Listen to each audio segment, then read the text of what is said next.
Hey, what's up guys? Welcome back to Kamloops Country Living. Today we're going to talk with Ginger Jessamine, mortgage broker, and she's going to talk about some new rules coming out from the mortgage industry, so stay tuned.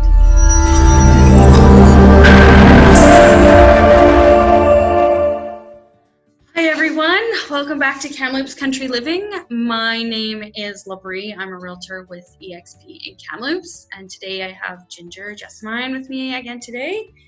She's going to do our monthly feature from a mortgage broker. Thanks for joining, Ginger. I also have another special guest. My new addition is with me today.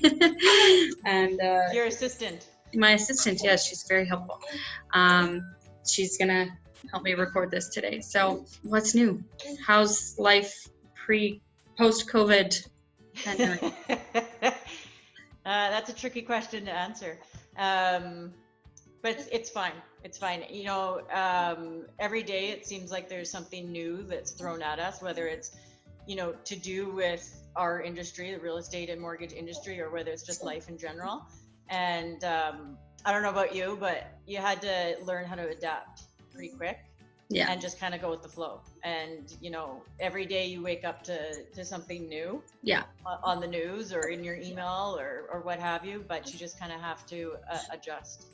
Yeah, I feel like everybody kind of put everything on hold and put a giant pause on everything, life in general, for a good, 4 weeks or so. And then, everybody slowly started opening their minds and, going out and to the world again and seeing houses, and real estate did start to move again. But I definitely feel like there were a couple of weeks there where everybody was stop, wait, see, or like if things were in process, the processes fell apart, right?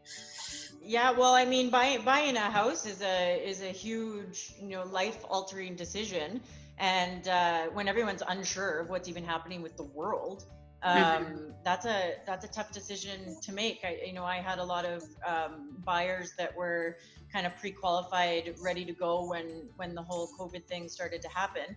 And I found there were like two categories of people. The people who were like, let's jump in right away and buy something right away before, this all unfolds. Right. Yeah. And then there was another kind of group of people, maybe not so risk tolerant, that were like, whoa, let's take a step back. Let's see how this all unfolds before we make this big decision. Definitely. So kind of diverting from just talking too much about COVID. But you did mention, and I think we've all kind of seen now that the CMHC just came out with some new guidelines and rules. So can you tell me a little bit more about what the facts and figures are there? Yeah. So I think just because it's so public and it's in the media and so many people are talking about it, that it's important to discuss it and discuss maybe the intent behind it. However, I would caution the majority of people to not look into it too much without having a trusted mortgage professional to explain it to you. Yeah. I would say even just the way that CMHC presented it to the media was a little bit strange. Okay. Usually when announcements are made, especially in industries where, the general population isn't super educated, usually announcements are a little bit more, in layman's terms, easy to understand. Okay. And the CMHC announcement was, it left a lot of people wondering, well, what is GDS? What is TDS? What does this mean for me? And so I did think that was a little bit of a strange way of I mean, it looked like it was just like, here's 3 bullet points, GDS, debt service ratio, like, okay, but well, the average person doesn't know what that means. Exactly. Right? Yeah. So, so yes, in a nutshell, CMHC has announced that they're going to be tightening up a few of their underwriting rules come July 1st. The way it was presented was that they are limiting their GDS, TDS when they're doing their underwriting, and I'll explain that in just a moment. And the other big announcement was that the minimum beacon score would now move up from 600 to 680. And so having to have stronger credit, at least one of you. Yeah, at least one of the borrowers needs to have a bit stronger credit. And then there was a third part to it where they're going to take away the non-traditional down payment source of borrowing your down payment. Okay. So you have to have it in cash now. Well, yeah, it's just because, to be honest, not a lot of people use that program to begin with. The majority of people are kind of contributing a little bit of their own savings, or they're getting a gift from family. Yeah. But so for anyone who, did want to use a non-traditional source, like a line of credit or a loan of some kind, they want to take that away as well. Okay. Basically, in a nutshell, what this all comes down to is just that they're going to tighten up a little bit of what they approve and who they approve. When it comes to GDS and TDS, essentially all that really means is your total debt that they're trying to service. So they're basically saying if you qualified, like if I could quantify this into numbers so that to make it a little bit easier to understand. Before these changes, if your household income qualified you for a purchase of $500,000, after these changes, that might drop to around $450,000. Okay. So that's what it means for the average, borrower trying to purchase a home, is that yes, it will reduce your purchasing power. Yeah, gotcha. From your perspective, are these changes, are they reactionary to certain adverse events? Like, would the CMHC be like, okay, this is how many foreclosures we dealt with? Do we need, like, why do they tighten up these rules? So you can reason that these changes are to, protect the economy, or to, avoid foreclosures or what have you. But you could also argue that CMHC has actually been this way for a long time. All that's really changing is that they're putting it in writing, really, because on a day-to-day basis, CMHC has been for years stricter on their beacon scores and stricter on how much they're going to allow people to borrow. And so this isn't really that drastic of a change if you look at it from that sense. And also, CMHC is for insured mortgages, right? Yes. So not every mortgage has to be insured by CMHC. Well, that is true. And the really important thing here that people should know is that CMHC is not the only insurer. There are 3 insurers in Canada. Right. So CMHC is the government-backed program. And then we also have 2 private insurers, Canada Guarantee and Genworth. So realistically, when a borrower is looking for a mortgage, and it is an insured mortgage, which maybe let's back up a step. So an insured mortgage is any time that you're putting less than 20% down. Exactly. That it does not mean just first-time home buyers. Anyone can put anyone who has less 20% down if they're buying a primary residence or a second home or whatever the situation is. And so when you're working with lenders, they actually have 3 options for that back-end insurance for these mortgages. And so this would be the perfect time to really consider where you're going to get your mortgage and ensure that you're working with someone who has access to all 3 of these insurers.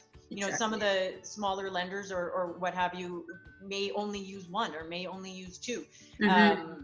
This is an opportunity for, if you're working with a mortgage professional, a mortgage broker who has access to multiple lenders who then have access to all 3 insurers.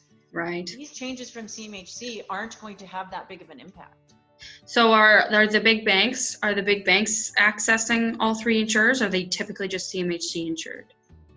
So that each individual lender makes their own decisions on that. Sometimes sometimes there's quotas that they've agreed to for each of the insurers, or sometimes things are just a better fit. The insurers kind of do follow suit with each other, but they also do their own individual programs. So it's about finding the right fit, which is why you need to be working with someone who knows how to make that fit happen. Yeah. It's kind of like when you show up at the emergency room at a hospital, and they need to know where to place you. They need to triage you first. They need to, which department are we sending you to? Is it an emergency? You know, that kind of thing. Yeah. That's no different with mortgages. It's where does this person fit? Which lender is the best fit? Which insurer is the best fit? And then take it from there.